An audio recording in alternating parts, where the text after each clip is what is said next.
hello and welcome along to the next episode of the Champ.ie National Hunt podcast. And who's excited, lads? We have, I suppose, Cheltenham's back. A 3-day card potentially rolled into 2. I see Colm Finlay is back on the podcast with us again. We have Mr. Ronan Groome as well from the Irish Field, and Thomas Coyle, who was doing his best Jimmy McGuinness impersonation last week as he took to football management. Tom, how did that go for you? We'll move on swiftly. Well, it's the old standard in Meath wouldn't be great these days. Taking lessons from a Carlo man anyway. Here, it's a long time since the county club was rocking in '99, huh? That's for sure. Listen, lads, we'll get straight into the business end. Eye catchers for the week that was in racing. The racing post will probably blame us now for using that one the week that was. But look, we'll have a look back over the last week. Colm, Duvan today. I'm not sure did you get a chance to see it. Was there anything else this week that caught your eye? Without trying to get too fancy here, look, you'd have to go back to Navan last Sunday. Andy Dufresne was very, very impressive in his main hurdle. I'm finding it very interesting to see how they're going to plot all of these horses, especially from a Gordon Elliott perspective. I noticed today that Andy Dufresne was actually shortening for the Supreme Novices, which would put him up against Gordon Elliott's other horse, Envoy Allen. Perhaps, I know Blue Sarri is starting off this weekend over 2 mile 4 furlongs as well, so perhaps the plan is to send Blue Sarri over the 2.5 mile distance and send Andy Dufresne for the Supreme Novices. I say Gordon Elliott's unhappy with that, but look, Gordon Elliott's completely stocked now in the novice hurdle division, and I'm just going to find it fascinating to see how does he try to politically handle all of these owners and get his cards split up across as many races as possible, so they won't be kind of beating each other. Yeah, I'm not sure. So one of the guys in work I was chatting, he likes his racing, and I was telling him about my bold statement last week that I'd rather have this Andy Dufresne than this Envoy Allen all day long. I think he could be right about the Supreme Novices as well. 2 miles. I think he obviously stays well, won a point to point. But we saw with the likes of Vatour going from the front. He's a classy animal, this Andy Dufresne, and I think 2 miles would suit him. In fact, that's what I'd like to see him stay at 2 miles. Anything from the last week, Ronan Groome? Yeah, this might sound a bit silly as a eye catcher, but Apple's Jade. I'm gonna do a complete U-turn because I know I was quite downbeat when we last did the podcast, but I just think there's been a massive overreaction to her finishing second, well beaten by Bacardi's, albeit, but I just think she always needs her run, and I just don't think the run is her second on Sunday was as bad as people are making it out. We're talking about a mare who's been beaten by Roshan first time out. She struggled to beat Gerard's Girl one time in that Lismullen hurdle, and she would have had a tough race in the race last year. Only Identity Thief came down. I think she's still a massive player for the Hattons race. She'll be going right-handed there at Fairy House. She loves Fairy House. She won by 20 lengths. That was her most impressive performance. I'd give her a big chance. I think she's 6-1 for the race. That seems like worth to go for me. I know maybe she is gone, but I just didn't think it was as bad as people were making out. Yeah, look, maybe I heard. Well, some people are saying that she might have indeed fallen out of love with the game. Maybe she might be being campaigned differently. Apparently Ruby Walsh had some comments about how she looked in the pre-parade as well, so maybe she will come on from that. Time will tell. Thomas, anything in the last week? Yeah, look, I'm going to mention 2 because I thought one of the boys might mention one of them. I'll just go quick. I thought Fakir Judairis in the beginner's chase was awesome, and jumped from the front. Like, to beat a horse like Mellon, who was second in 2 champion hurdles, for a young horse to go out and do that and do it the hard way.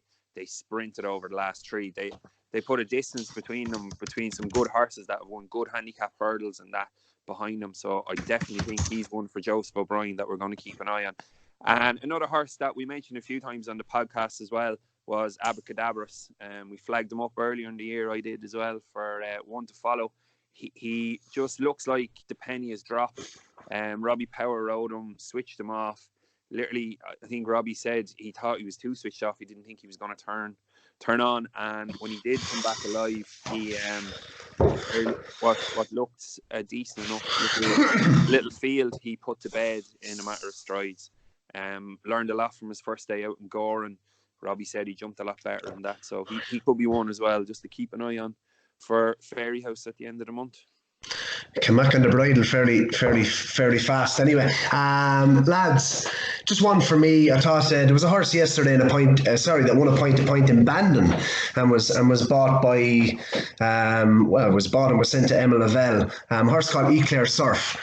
Basically went from the front. I'd say he'll be running in graded company before the end of the season. 3 miles, I'd say.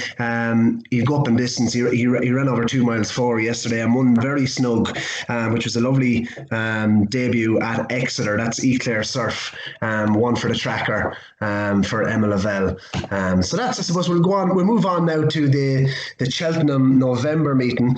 It's a meeting that I suppose I've been at it myself. The very first time I was at Cheltenham was in November. It's a great meeting. Every time I suppose the last couple of years when I haven't been there, I've always just, I suppose, wished it was a washout today, Friday. Tomorrow is a washout as a record this on Thursday. So I suppose the card is spread across 2 days. The Ballymore Hurdle, novice hurdle over 2 miles 5. I love this IK Brunel. Not the flashiest sort. It's a second season as a novice. His jumping seemed to improve on his first start this season. Ollie Murphy, I'll give you a nugget, lads. I heard this. Ollie Murphy thinks it's the best horse in his yard. That is what I'm hearing. He's a 3 mile chaser in time. I like him here, and I'm willing to go against my selection. One of my novices to follow for the year in Lar Devant, who I thought his jumping wasn't great first time up at the showcase meeting. So I think he's a good price, this IK Brunel. About 7-2 now in the betting, Thomas. And I'll come to you, Dancing on My Own. You like him, he's in there for the Bromhead. Yeah, I had a quick look at this race. I actually... the horse that IK Brunel last day, the pipe horse, I think it's French wouldn't be great now, but Eden the Hoe, I think it's called. I actually like this horse. He won a point in Monk's Grange for James Doyle. He then won a small run of the mill bumper in Plumpton, but then he went on to Ascot and won a listed bumper. The horse he beat won a novice hurdle in Aintree 2 weeks ago for Fergal O'Brien. I know he's 6 lengths to make up on IK Brunel for the last day. I think it was Fontwell they met. But I think it's two furlongs further, different track. I just like him. He's a fine lump of a horse, so he'd be my pick. Yeah, Dancing on My Own. Look, I flagged him up last year. To be honest, he was very disappointing. He won a run of the mill race in Wexford the last day. He beat a horse 20 lengths that ended up winning the maiden hurdle the next day, but he bet nothing.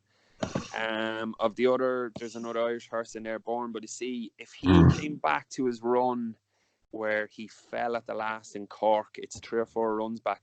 But a horse of Charles Burns won, or Turnpike Turn, I think it's called. He's rated 141 or 2. Gilligan's horse was upsides at the last when it fell.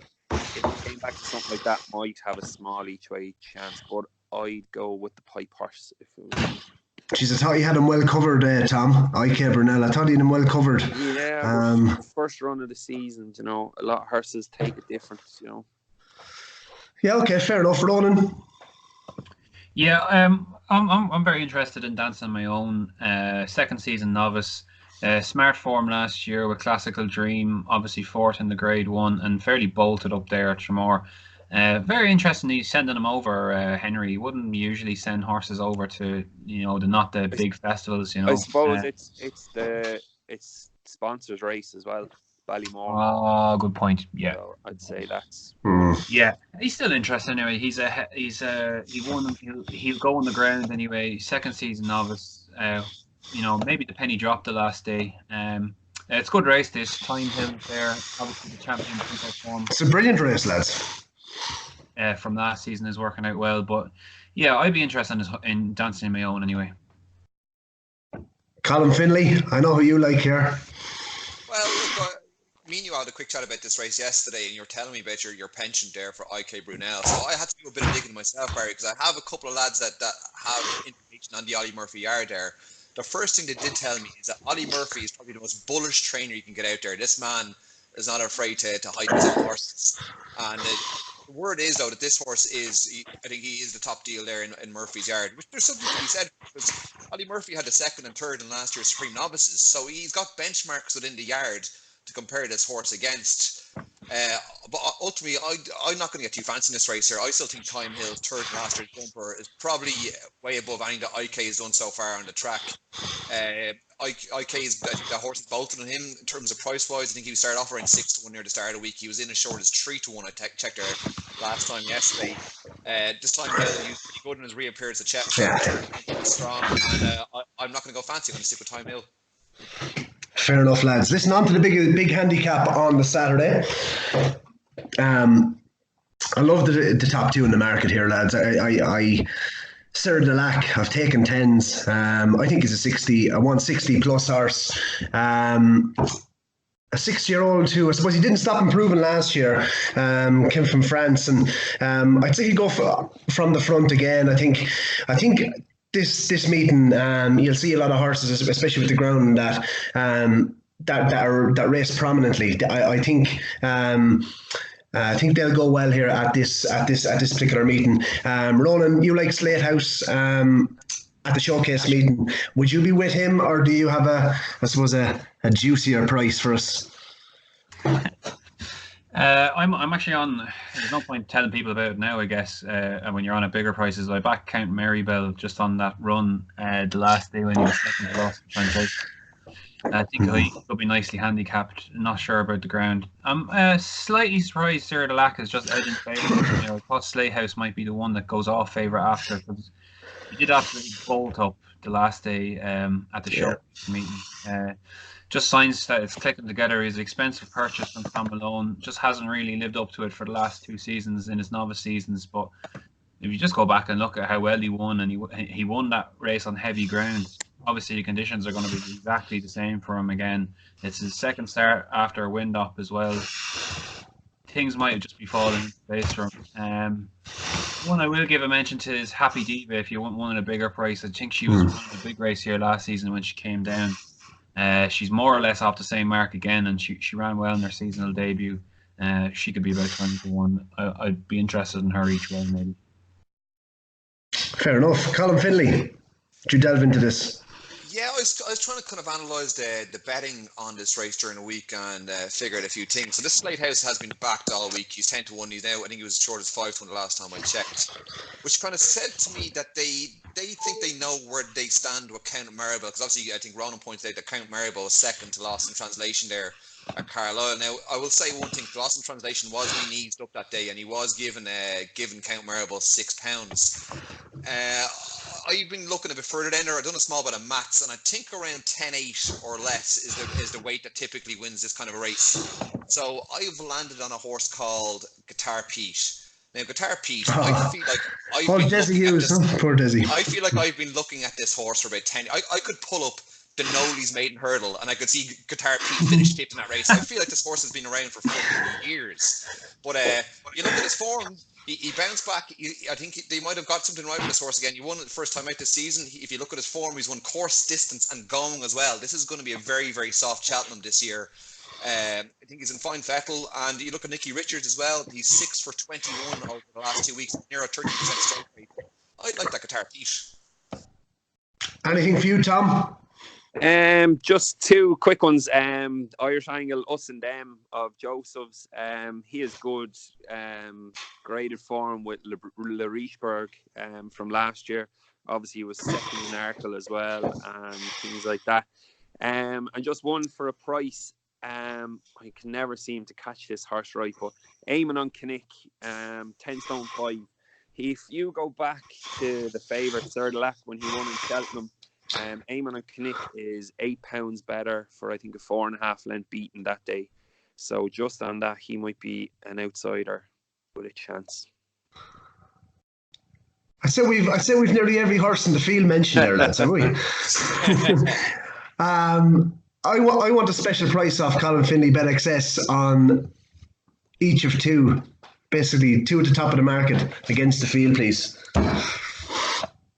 Look, you have to hit me back up. What do you want to see uncertain? Yeah, I'll come back. Yeah, I'll come back. I'll come back to the end of the podcast. That would be a 2-point nap now for me. I think one of those is probably going to go in here. I like the two of them a lot. Yeah, but we can't seem to agree on anything either, can we? Right, so lads, listen, we'll move across to Punchestown now. On Saturday's card, Willie Mullins has, I suppose, he's going for 9 in a row on the Morgiana. Classical Dream, Arianti post favourite for the champion hurdle, top novice last year. Will he be ready for this? That's, I suppose, the big question as he goes in here against his stable duo, Sadlier and Sharjah. Thomas, what do you reckon? Yeah, for me, one horse race, if he's ready, they shouldn't really see where he's going. Sharjah's proven he's not going to be a champion hurdle horse for me now. So, yeah, look, if Classical Dream is even at 90%, I think he'll take all these. Ronan, what's the word on the street? I'm not sure about the word on the street, but I'd make it a bit closer. If Sharjah is able to turn up, I mean, he's a bit of a forgotten horse, isn't he, from last year? Really progressed through the season. You know, he won his 2 Grade 1s, and then he was brought down at Cheltenham, way before anything kind of got going. Yeah, he'd be interesting for me first time out. He's obviously a higher rated horse than Classical Dream, and Classical Dream obviously stepping up into open company for the first time, albeit a 5-horse race. The one I'm not too keen on is Saldier. I just think he's going to be one of the most overbet horses of the season. Yeah. Everyone jumping onto the fact that he fell upside Espardadan way back at the beginning of last season. So I'll be willing to let him run. But yeah, I think Classical Dream, if he's not completely out of first time up, he could be a bit vulnerable because Sharjah is a class act on his day. Yeah, you make an interesting point there. And Willie's hot pot in this when Faheen sure was beaten by Nicholas Canyon once upon a time. Colm Finlay, and any chance of an upset here? And where do you see Classical Dream fit in this season? Well, I was going back looking at the Supreme Novices last year, and it reminded me of a certain movie. Did you ever see the film Schindler's List, Barry? Have you? Or has anybody ever seen the film Schindler's List? No, go on. Enlighten me. So, in Schindler's List, the whole film from start to finish is in black and white, but there's one scene where there's a girl with a red jacket, and every scene that she appears in throughout the rest of the film, she shows up in this red jacket, and it's like a 3-hour film long.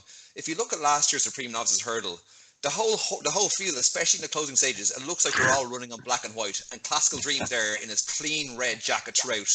That horse had quite an easy race that day. Every other horse must have eaten at least a fistful of mud that whole day now. And I think something might be read into that Supreme Novices Hurdle. Fair enough, he came out of Punchestown and was very impressive that day. Look, ultimately, I think he will win here. He'd want to win here. I think he is the champion hurdle favourite. It feels a bit weird having a Group 1 or Grade 1 this time of the year. I'm not too sure who kind of lays out the map of the year for a Grade 1 hurdles, but I think this race has probably got a Grade 2 written all over it. Yeah, fair enough. There's Grade 1 horses that win it, but it's never, for the most part, been a Grade 1 contest. You look at the years, I can see some of the years there was a 1-16, or one of the years Hurricane Fly won it, 8-13 Nicholas Canyon, 4-11 Faheen. It invariably turns into the Willie Mullins best 2-mile hurdler kind of schooling effort for the first race of the season, and that's chances are that's what we're trying to do again this year. Fair enough. Listen, he was a top novice last year. Was Classical Dream. I think he is your worthy favourite for the champion hurdle. You couldn't be backing at 3-1 though. But we wish connections, Bagnallstown Connections, all the best with that one. Lads, the Arkle Novice Chase Trial on the Sunday. It's been moved to Sunday now. Getaway Trump, lads. He blew up badly at the showcase meeting. He was travelling all day like the winner over Al Dancer. Ronan, do you think he can reverse the form here? Yeah, I'd be more in the Al Dancer camp confirmed. Would you? Yeah, I just thought he warmed up a bit Al Dancer and got better as the race went on. Yeah, he's got decent Cheltenham form.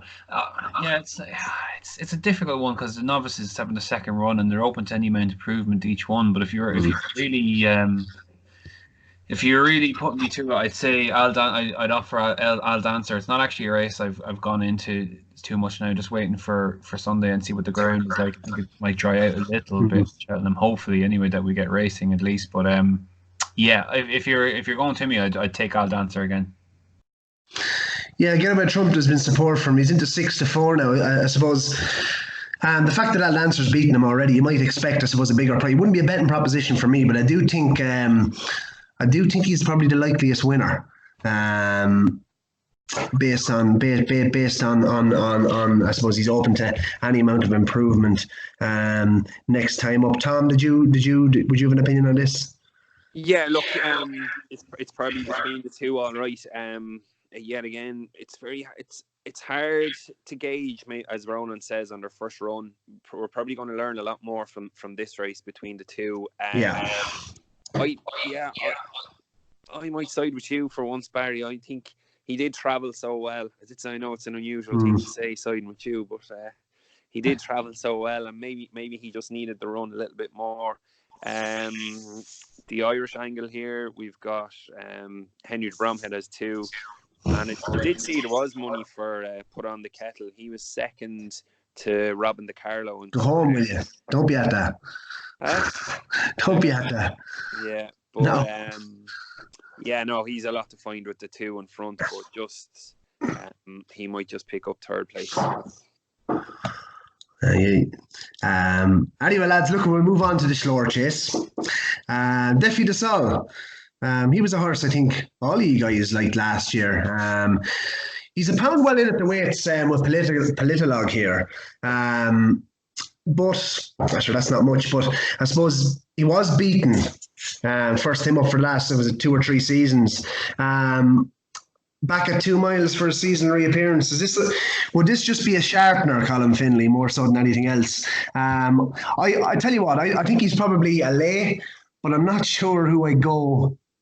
I'm not sure who I back against him. Yeah, look, Defi de Soy is probably one of my favourite horses in training. I love his consistency at the business end of the season. And look, for that matter, he does start off a bit slowly and can be caught out in October, November.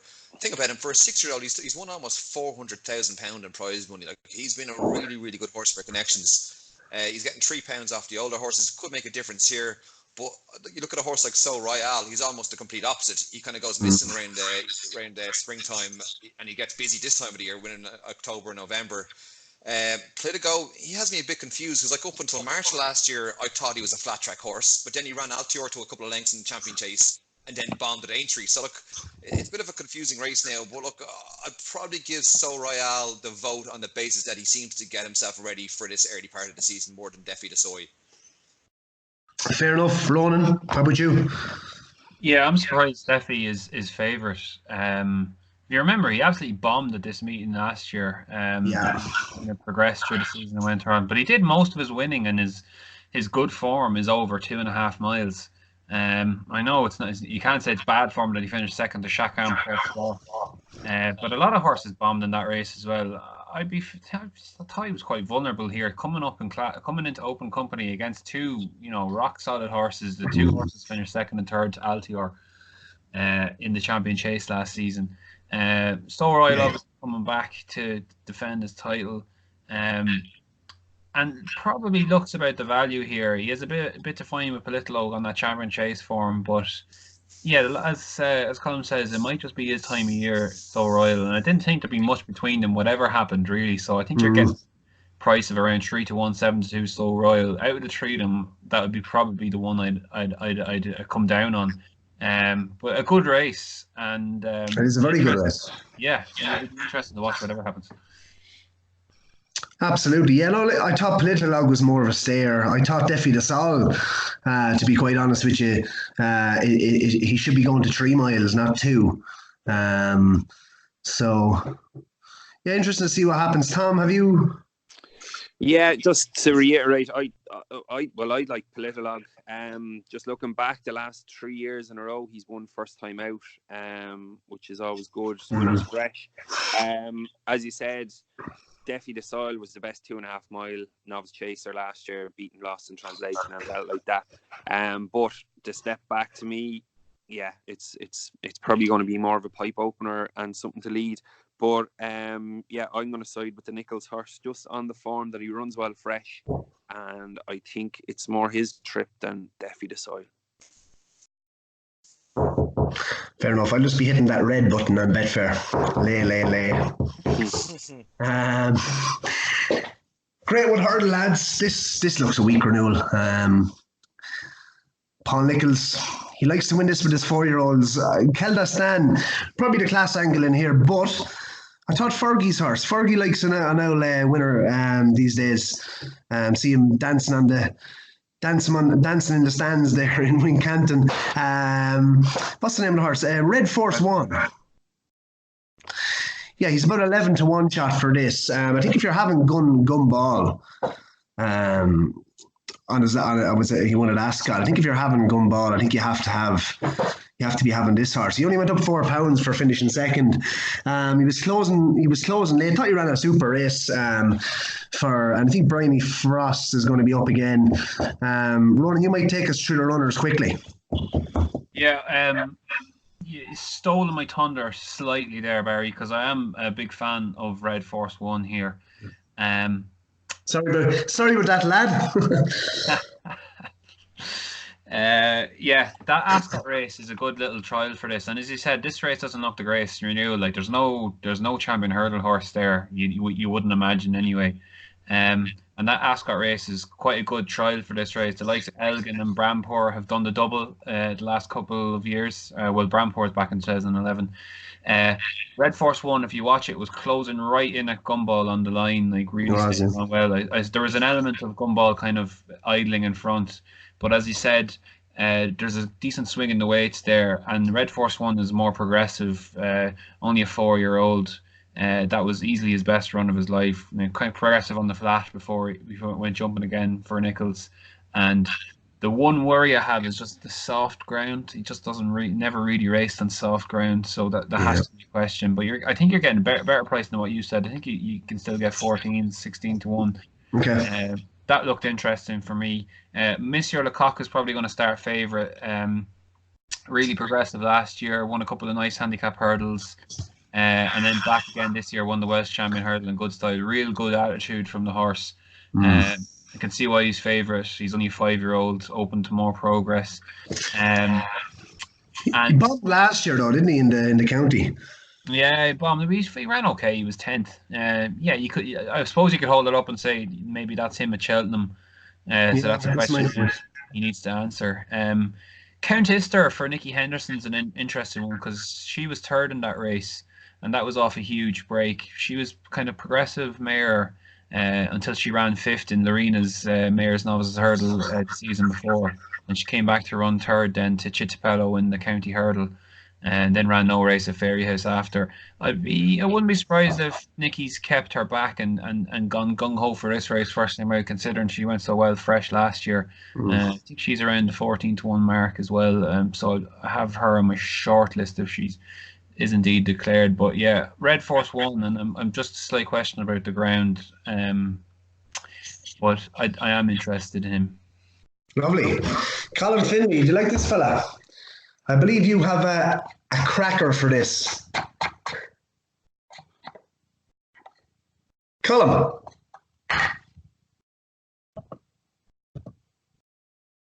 He's on mute. Colm, we can't hear you. Oh, sorry, I'm back with you guys there, and I was on mute there a second ago. I was just pointing out there a second ago that Alex Ferguson, it'd be a good week for him if Red Force win against this now. He won last week with Give Me a Copper. I'd be in the Prade Ring there again this weekend with international football on. With international football on, Manchester United won't be in order, so he'll be able to enjoy the Sunday there at Cheltenham. But I've landed on a horse here called Torcello. He used to be trained by Andrew McNamara, but was sent over to Sean Lysett. He had been campaigned primarily on the flat during the summer. They found 14 pounds of improvement on him on the flat, and he's been backed for this race as if they reckon they found a similar level of improvement on him over hurdles. I think he was 33-1. He's in as short as 14-1 now for this race. Look, it's wide open. This Torcello, I'm going to go on the faith that this horse is probably might have found, even if he finds half the improvement that he's found on the flat over hurdles, he could be well in here. Lovely, Thomas. Have we left anything for you? Come here. What this Tony Martin horse is this the horse that you put up at the start of the? No. No, it's a different one. Yeah. Okay. Golden Spear. He ran all right in the Galway hurdle, but very disappointing in the stall. It'd be a miracle now if Tony Martin got him turned around. I'll just run two quick ones that the boys haven't mentioned. Alan King's Harambe.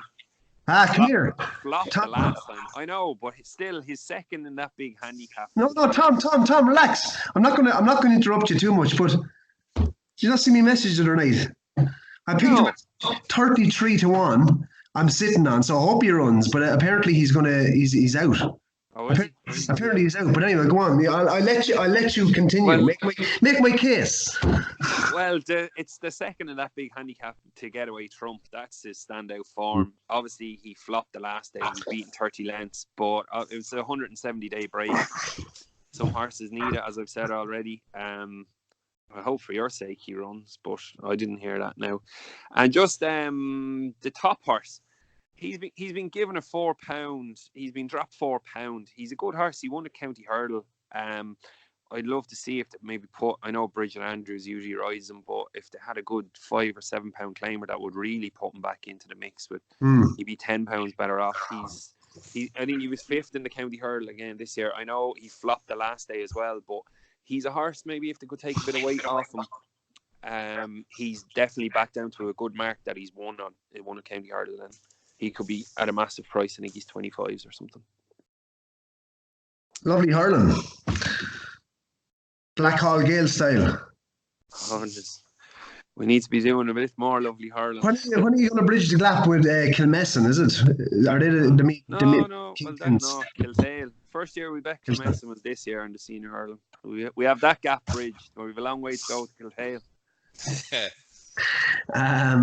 Lads, listen. I was going to just give a quick mention to Faheen. Makes his chasing debut. Ronan Groome, you once compared yourself to Faheen going over fences at the age of 12 when nominated for the horse racing Emerging Talent Award. I'll let you speak about Faheen. What's your thoughts on this fella going over fences? Faheen is a lot more talent than I'd ever have, so yeah. Why not? Like, I don't get this sort of cribbing and crying about why people get so protective over horses. Go and have a go at chasing. It's like listening to that thing from Michael O'Leary during the week about Tiger Old and worrying about running him in the Grand National. That doesn't do racing any good at all. I'd say why not? Give him a crack. He's, if he's half as he is over hurdles, he'll do well as a novice chaser straight up. Like he can win a grade 2 or grade 3. And he's so much more to offer. Go, have a go. If it doesn't work out, it doesn't work out. Maybe then you think about retiring him or going back over hurdles or whatever. But yeah, horses are for racing, so I can't wait to see it. Yeah, looking forward to it. Willie could have the big guns, the old big guns out again. Of course, Duvan scored today at Clonmel. Thought he looked very impressive as well. He's gone 10-1, I think, now in around that region for the Ryanair chase. So who knows? But lads, listen, we'll wrap it up for the week. I just want to quickly, I suppose, go through our naps for the weekend. I'll give you mine quickly. I think IK Brunel. I think I'll go 2 points win on him. Sarah Delac. Basically. And Echo I like as well in the Supreme Novice Trial. He's only about 7-4, but I'll go 1 point win on him as well. I'm playing it safe this week, but I like IK Brunel. That's from my 5 points. Ronan, we'll come to you. 2 points on Slate House in the Bet Victor, please. Gonna have 2 points on Red Force 1 in the Great Wood, and then I'll have a point on So Royal in the Schlur Chase. Schlur. Colm Finlay. I am gonna go with 2 points each way on Torcello in the Great Wood, and I'll go for a point win on. I have to get off the leaderboard. I think last weekend I gave nothing but non-runners, so I'll go for a point win on Time Hill against your horse IK Brunel in I think it's the Ballymore. Thomas Coyle from Batterstown, County Meath. I'm going to spread mine a bit more. I'm going to have 2 points on Gordon Elliott's horse in the Novice Chase on Saturday in Punchestown. He cared the Bow Food, the horse that won in Wexford. Oh, he was nice, yeah. Yeah, I'll have him. And I just think could be a handicap blot, so I'm going to have a point on each of these. Punchestown on Sunday, Drop the Anchor. It's a JP McManus horse. It was a couple of good runs the last time in handicaps. Probably still well in off 114. Peter Fatty. Cork on Sunday. Me trainer, young trainer as well, Shay Nolan, has a horse called Charlie Stout. Won a beginner's chase in Galway, down second to the Wren Menace in a novice chase. He's in the 2 mile handicap chase in Cork. He's like 10-7. He could be well in as well. And just one from work as well. Fruits of Glory runs on Sunday in the 2 mile 6 handicap chase. He won over course and distance the last day. Won fairly well. He won by 5 lengths. He's in off a nice lightweight 10-3. JJ Slevin to ride again. Seems in good order. He should be thereabouts. Lovely. Well, that's a wrap, lads, for the Champ.ie National Hunt podcast previewing the Cheltenham November meeting and Punchestown. Myself and Colm Finlay will be back for Finlay's Roundup on Sunday night, and we'll be back with the lads on next Thursday recording for next weekend's action. So, lads, thanks again for your time and enjoy the weekend's racing.